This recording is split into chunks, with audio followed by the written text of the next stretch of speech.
তবে আগে গড়ের কনসেপ্টটা ক্লিয়ার করতে হবে। আচ্ছা, এখানে একটা অঙ্ক বলেছে 30 জন ফুটবল খেলোয়াড়ের একটি দলে তাদের কোষের ওজন যোগ করলে তাদের গড় ওজন 1 কেজি করে বৃদ্ধি পায়। কোষের ওজন যোগ করার পর যদি তাদের গড় ওজন 31 কেজি হয় তাহলে কোষের ওজন কত ছিল? এই অঙ্কটা কিন্তু মুখে মুখে করা সম্ভব। লক্ষ্য রাখুন এখানে কি ঘটেছে ঘটনাটা, আমি আপনাদের মুখে মুখে অঙ্কটা করে দিই। কোষের ওজন যোগ করার পর তাদের গড় ওজন 31 কেজি হয়েছে। আগে কতজন ছিল বলেন তো? 30 জন ছিল। তার মানে কোষের ওজন যোগ করার পর 1 কেজি করে বেড়ে গেছে, আর 1 কেজি করে বেড়ে যাওয়ার কারণে 31 কেজি হয়েছে। তার মানে কোষ যোগদান করার আগে তাদের বয়স কিন্তু 30 জনেরই 30 করেছিল। এটা কিন্তু অঙ্কটা পড়েই বের করে আনতে হবে। আচ্ছা, এবার কোষ যখন যোগদান করলো তখন কোষ সহ সবার 31 করে হয়েছে। তার মানে কোষ যোগদান করার পর 30 আর 30 নাই, 30 তখন 31 হয়ে গেছে। ঠিক আছে? আচ্ছা, তাহলে এখানে কোষের গড় ওজনও কিন্তু 30, কিন্তু কোষের মোট ওজন কিন্তু 30 না, কেননা কোষ বেশি ওজন নিয়ে আসার কারণে এই প্রত্যেকের ওজন আবার বৃদ্ধি পেয়ে গেছে। তো তার মানে কোষের মোট ওজন যদি আমি বের করার চিন্তা করি, তাহলে সবার যেহেতু গড় 31, তাহলে কোষের ওজন তো 31 হবেই, এবং উনি আসার কারণে এই 30 জনের যে বয়সটা বেড়ে গেছে, সরি যে ওজনটা বেড়ে গেছে, সেই ওজন ইনার যোগ হবে, কারণ ইনি আসার কারণেই এরা 30 জন ছিল, তাদের 1 কেজি করে বেড়ে গেছে। তাহলে 30 জন ছিল, 30 জনের 1 কেজি করে বাড়ছে না? কোষের তো 31 আছেই, তাহলে কোষের তো আর গড় যোগ করা লাগতেছে না, কোষের গড় ওজন 31 তো হয়েই আছে। তো ইনি আসার কারণে সবার ওজন 1 কেজি করে বেড়ে গেছে। তো এখানে তাহলে 30 জনের ওজন 1 কেজি করে বেড়ে গেছিল। তাহলে 30 জনের যদি 1 কেজি করে বাড়ে, গড়ে 1 কেজি করে বাড়ে, তাহলে 30 জনের মোটেই 30 কেজি বাড়ে। তাহলে এখানে যোগ হবে আরও 30। তার মানে কোষের মোট ওজন ছিল 61 কেজি। এই জিনিসটা আপনারা বুঝলে মুখে মুখে অঙ্ক ক্লিয়ার। আর যদি আপনারা না বোঝেন তাহলে কি করতে হবে? এখন তাহলে আপনারা করবেন হচ্ছে যে কোষ যোগদান করার পর কি হয়েছিল, 1 কেজি করে বেড়ে গেছে, 31 কেজি হয়েছে।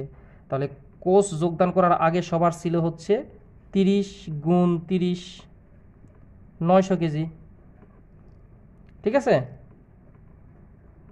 কোষ যখন যোগদান করছে তখন 30 জন হয়ে গেছে 31 জন, আর গড় ওজন হয়েছে 31 কেজি। তাহলে কোষ যোগদান করার পর কি হয়েছে, সবার ওজন হয়েছে 31 গুণ 31 সমান 961 কেজি। তাহলে এখানে কোষ নাই, এখানে কোষ আছে, তাহলে কোষের ওজন হবে হচ্ছে 961, এখানে কোষ আছে, আর এই যে যারা ফুটবলার ছিল তাদের মধ্যে কোষ নাই, বিয়োগ করলে হবে 61 কেজি। এটাই উত্তর। তাহলে মুখে মুখে এটা বেশি সহজ না? এটাই বেশি সহজ। তো এই ধরনের অঙ্কগুলো আমার তৌকির জব ম্যাথ বইয়েতে সুন্দর করে করে দেওয়া আছে, আপনারা বইটা সংগ্রহ করে নেবেন। এই বইটা থেকে গত প্রাইমারি শিক্ষক নিয়োগ পরীক্ষায় 20টার মধ্যে থেকে 17টা পর্যন্ত সর্বোচ্চ কমন ছিল, এবং নিবন্ধন পরীক্ষায় 25টার মধ্যে 20টা পর্যন্ত অঙ্ক কমন ছিল। তৌকির জব ম্যাথ বইটার নাম। তো বইটা বাংলাদেশের যে কোনো প্রান্ত থেকে আপনারা কুরিয়ার যোগে সংগ্রহ করতে পারবেন, এবং আপনারা আপনার নিকটস্থ লাইব্রেরিতে যোগাযোগ করলেও পেয়ে যেতে পারেন। তো আপনারা নিকটস্থ লাইব্রেরিতে যোগাযোগ করবেন, যোগাযোগ করে বইটার স্টক শেষ হয়ে যাওয়ার কারণে যদি না পান, তাহলে আমাকে ফোন দিয়ে লাইব্রেরিয়ানকে ধরিয়ে দেবেন, আমি তাকে বই পাঠানোর ব্যবস্থা করব। আমার ফোন নাম্বার 01717716344, এই নাম্বার। অথবা আপনারা 01302480854, মিনহাজুল নাম আমার প্রতিনিধি, এর কাছে ফোন করে বাংলাদেশের যে কোনো প্রান্ত থেকে আপনারা কুরিয়ার যোগে বইটা সংগ্রহ করতে পারেন। এছাড়া আমার তৌকির স্পেশাল জব সাজেশন নামে একটা সাজেশন বের হয়েছে, যেটা হচ্ছে বিগত সালের রিপিট কোশ্চিনগুলোর সমন্বয় সংকলন, বাংলা, ইংরেজি, সাধারণ জ্ঞান, বিজ্ঞান, তথ্য প্রযুক্তি সবগুলা। এটা আপনাদের সবচেয়ে বেশি কাজে দিবে এই কারণে যে আপনারা অনেকগুলো পড়তে পড়তে যখন মনে করবেন যে পরীক্ষার আগ মুহূর্তে চিন্তা করতেছেন কি পড়ে যাব, নিজের একটা কনফিডেন্সের ব্যাপার স্যাপার থাকে। তো সেই ক্ষেত্রে আপনি কি করবেন, এই বইটা সরাসরি হ্যান্ড নোট আকারে আপনার কাজ করবে। যে প্রশ্নগুলো রিপিট এসেছে, বারবার এসেছে পরীক্ষাতে, খুবই গুরুত্বপূর্ণ, যেগুলো বাদ দেওয়াই যাবে না একজন চাকরি প্রার্থী হিসেবে, সেই অঙ্কগুলো মূলত এখানে সুন্দর করে তুলে ধরা আছে। সেই অঙ্কগুলো না, সরি, সেই মানে প্রশ্নগুলো। তো সেই ক্ষেত্রে আপনি এটা সংগ্রহ করে নেবেন। তো তাহলে আপনি খুব সহজে একটা স্মার্ট প্রস্তুতি নিতে পারবেন। তো আপনারা চাইলে বই দুটো সংগ্রহ করে নিতে পারেন বাংলাদেশের যে কোনো প্রান্ত থেকে। আর আমার একটা গ্রুপ আছে তৌকিরস বেসিক ম্যাথ, এই গ্রুপটাতে আপনারা জয়েন করতে পারেন। তৌকিরস বেসিক ম্যাথ, TAUKIR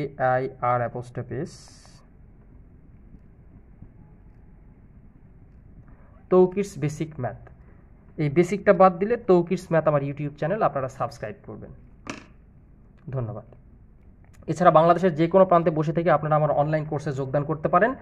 আমার একটা অনলাইন কোর্স চলতেছে অলরেডি, প্রাইমারি শিক্ষক নিয়োগ পরীক্ষার স্পেশাল কোর্স। এছাড়া একটা এক্সাম ব্যাচও চলতেছে, আপনারা যে কোনো ব্যাচে যোগদান করতে পারেন। আমার ফোন নাম্বার 01717716344, এই নাম্বারটাই যোগাযোগ করবেন যদি অনলাইন ব্যাচে ভর্তি হতে চান। খুব ইন্টারেস্টিং একটা অঙ্ক। 9টি আমের গড় ওজন 20 গ্রাম করে বৃদ্ধি পায় যদি তাদের মধ্য থেকে 120 গ্রাম ওজনের একটি আম অন্য একটি নতুন আম দ্বারা বদল করা হয়, নতুন আমের ওজন কত? এখন লক্ষ্য রাখুন এখানে যে বিষয়টা সেটা হচ্ছে 9টা আম আছে, 1 2 3 4 5 6 7 8 9, এই 9টা আম আছে। হ্যাঁ, তো এখান থেকে কি হয়েছে যে 9টা আমের ওজন 20 গ্রাম করে বৃদ্ধি পাইছে। কি কারণে বৃদ্ধি পেয়েছে? ধরুন এখানে একটা 120 গ্রাম ওজনের একটা আম ছিল, এই আমটার ওজন 120 গ্রাম একটা ওজনের আম ছিল। এই আমটাকে কি করেছি, এই আমটাকে সরে নিয়ে চলে এসেছি, এসে নতুন আর একটা আম ইন করে দিছি। তো এই আমটাকে আমরা টান দিয়ে নিয়ে এসে এখানে নতুন বড় একটা আম দিচ্ছি, তাহলে এই আমটা বাদ। এখানে বড় একটা আম নিয়ে আসছি। বড় আম নিয়ে আসার কারণে কি হয়েছে, তবে যে আমটা নিয়ে আসছিলাম সেটার ওজন ছিল 120 গ্রাম। তো 120 গ্রাম আমরা টান দিয়ে নিয়ে এসে আমরা এই যে বড় একটা আম ইনক্লুড করে দিয়েছি। এই বড় একটা আম ইনক্লুড করে দেওয়ার কারণে কি হলো, বড় একটা আম ইনক্লুড করে দেওয়ার কারণে প্রত্যেকের ওজন 20 গ্রাম করে বেড়ে গেল। তাহলে প্রত্যেকের ওজন 20 গ্রাম করে বেড়ে গেল। তাহলে প্রত্যেকের ওজন যদি 20 গ্রাম করে বেড়ে যায়, প্রত্যেকে কিন্তু এখানে এই বড় আমটাও আছে, তার মানে টোটাল 9টা। তাহলে 9টার যদি 20 গ্রাম করে বেড়ে যায় কত হয় বলেন তো? 9টার 20 গ্রাম করে বেড়ে গেলে হয় 180 গ্রাম। আচ্ছা, এবার এই যে 120 গ্রাম ওজনের আমটা যে নিয়ে চলে এসেছিলেন, তাহলে যে বড় আমটা দিয়েছেন ওই বড় আমটা তো প্রথমে এই 120 গ্রামকে কাভার করেছে, তাই না? কাভার করার পরেও সে আরেকটু বড়, এই বড়টার কারণে সবার ভাগে একটু একটু করে মানে 20 গ্রাম করে বেড়ে গেছে। তার মানে সে নিজের অস্তিত্ব যে 120 গ্রাম নিয়ে চলে গেছিল, তো সেই 120 গ্রামটা নিয়ে তো আবার এসেছে, তার মানে তার নিজস্ব ওজন আবার 120 গ্রাম আছে। তাহলে টোটাল হচ্ছে 300 গ্রাম। তাহলে এখানে বলেছে নতুন আমের ওজন হবে, নতুন আমের ওজন চেয়েছে, এটাই হচ্ছে নতুন আমের ওজন 300 গ্রাম। কেন 300 গ্রাম? বিষয়টা হচ্ছে 120 গ্রামের ওজন আপনি নিয়ে চলে আসলেন, আসার পরে বড় একটা আম দিয়ে দিলেন, দিয়ে দেওয়ার কারণে কি হলো, সবাই 20 গ্রাম করে বেড়ে গেল। 20 গ্রাম করে সবাই বাড়লো মানে 9 জনের মোট 180 গ্রাম বাড়লো। এটা তো বৃদ্ধি অংশ। কিন্তু এই যে 120 গ্রামের অস্তিত্বটা নিয়ে চলে এসেছিল, তো আপনি এটাকে 120 গ্রাম না পূরণ করেই অন্যগুলোকে বেশি অংশ দিতে পেরেছেন? পারেন নাই। তার মানে এটা নিজের অস্তিত্ব 120 গ্রাম ছিল, সে নিজের অস্তিত্বটা কাভার করেছে, তারপর বেশি হয়েছে। তো নিজের অস্তিত্ব 120 গ্রাম তো থাকবেই, আর বেশি হচ্ছে 180 গ্রাম, এই মিলে মোট 300 গ্রাম। তার মানে মোট বড় আমটার ওজন হচ্ছে 300 গ্রাম। এটাই অ্যান্সার। দেখুন সেম অঙ্ক এখানেও বলেছে, একটা 8 জনের একটি দলে 65 কেজি ওজনের একজনের পরিবর্তে নতুন একজন যোগ দেওয়ায় তাদের গড় ওজন 2.5 কেজি করে বেড়ে যায়, নতুন ব্যক্তির ওজন কত? আবার এখানে লক্ষ্য করেন তো, 65 কেজি ওজনের একজনের পরিবর্তে আরেকজন আসছে, তার মানে আরেকজন যে আসছে ও নিশ্চয়ই 65 কেজির বেশি। তো 65 কেজি বেশি যখন ও আসছে তখন ওই 8 জনই তো আছে, একজন এই যে আমের মতো, এই ধরেন যে হচ্ছে 65 কেজির একজন চলে গেছে, আবার বড় একজন ঢুকছে। তো তাহলে ওই ঢোকার কারণে কি হয়েছে, সবার 2.5 করে বেড়ে গেছে। তো তাহলে 2.5 কেজি করে সবার বাড়া মানে 8 জনের মোটেই কত বাড়ে বলেন তো? 8 জনের মোটেই বাড়ে হচ্ছে 20 কেজি। এটা হচ্ছে বৃদ্ধিকৃত অংশ। তো 20 কেজি বাড়লো, এবং এই যে 65 কেজি যে চলে গেছিল, তাহলে 65 কেজি ওয়ালা একটা মানুষ আসা লাগছে, এবং তার উপরে আরও 20 কেজি তার ওজন হওয়া লাগছে। তার মানে সে যে 65 কেজি অবস্থায় চলে গেছিল সেটা তো যোগ হবেই, সাথে এই যে বৃদ্ধি যে পেয়েছে টোটাল 2.5 কেজি করে 8 জনের যে আরও বৃদ্ধি পেল, সেটাও তো এই 65 কেজিওয়ালা লোকের পরিবর্তে আরেকটা লোক এসেছে তার কারণেই। তো সেই লোকটার ওজন বের করতে গেলে আমাকে কি করতে হবে, যে বৃদ্ধি পেয়েছে সেটাও যোগ করা লাগবে, আর যেটার পরিবর্তে পরিবর্তে আরেকজন এসেছে, ওই পরিবর্তনকৃত যেই কেজি ওটাও যোগ করতে হবে। তাহলে 65 কেজি একজন চলে গেছিল, তার মানে নতুন যে এসেছিল সে 65 কেজি, তো অবশ্যই সাথে আরও যে সবার 2.5 কেজি করে বৃদ্ধি করে দিল, মোট যে 20 কেজি বাড়লো, সেই 20 কেজি ওনার ওজন। তাহলে টোটাল কত? টোটাল হচ্ছে 85 কেজি। এই যে 85 কেজি, এটা আনসার। আশা করি বুঝতে পেরেছেন। এখানে দেখুন অঙ্কতে বলেছে যে কোনো শ্রেণীতে 20 জন ছাত্রীর বয়সের গড় 12 বছর, 4 জন নতুন ছাত্রী ভর্তি হয়, বয়সের গড় 4 মাস করে কমে গেল। নতুন 4 জন ছাত্রীর গড় বয়স কত? এখন নতুন 4 জন ছাত্রীর বয়স আগে আমাকে বের করতে হবে, মোট বয়স, তারপরে গড় বয়স পাবো।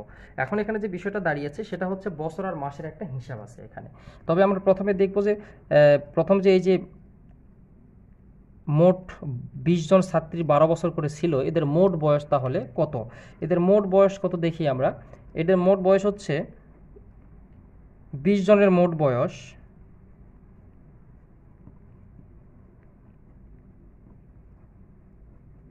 সমান 20 গুণন 12 সমান হচ্ছে 240 বছর। এখন আমরা দেখব যে নতুন 4 জন আসার কারণে বয়স কত মানে বৃদ্ধি পেল, সেখান থেকে মোট বয়স থেকে এই বয়সটা বিয়োগ করে যেটা পাবো সেটাকে আমরা 4 দ্বারা ভাগ করলেই গড় পাবো। কিন্তু এখানে কিন্তু আমরা মোট 20 জনের বয়স পেয়েছি।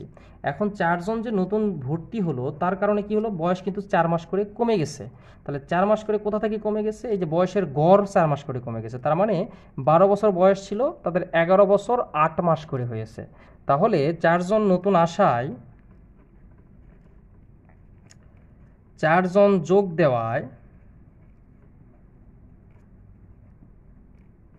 দেওয়াতে মোট ছাত্রী হয় কত বলেন তো? ছাত্রী সংখ্যা হয় হচ্ছে 20 যোগ 4 সমান 24 জন। তাহলে 24 জনের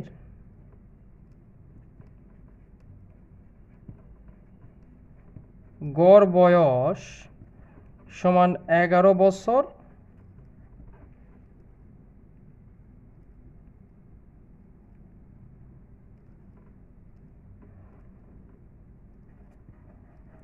8 মাস। এখানে তাহলে কি হলো, 24 জনের মোট বয়স হচ্ছে 11 বছর 8 মাস গুণ 24। তাহলে এই যে 8 মাস করে 24 জনের মোট বয়স হয় 16 বছর, আর 11 গুণ 24 করলে হয় 264 বছর। তাহলে এই 24 জনের মোট বয়স হচ্ছে 280 বছর। এখন নতুন ছাত্রীদের যে বয়স হবে, ছাত্রীদের বয়স হবে হচ্ছে সমান 280 বিয়োগ 240 সমান 40 বছর। তাহলে নতুন ছাত্রীদের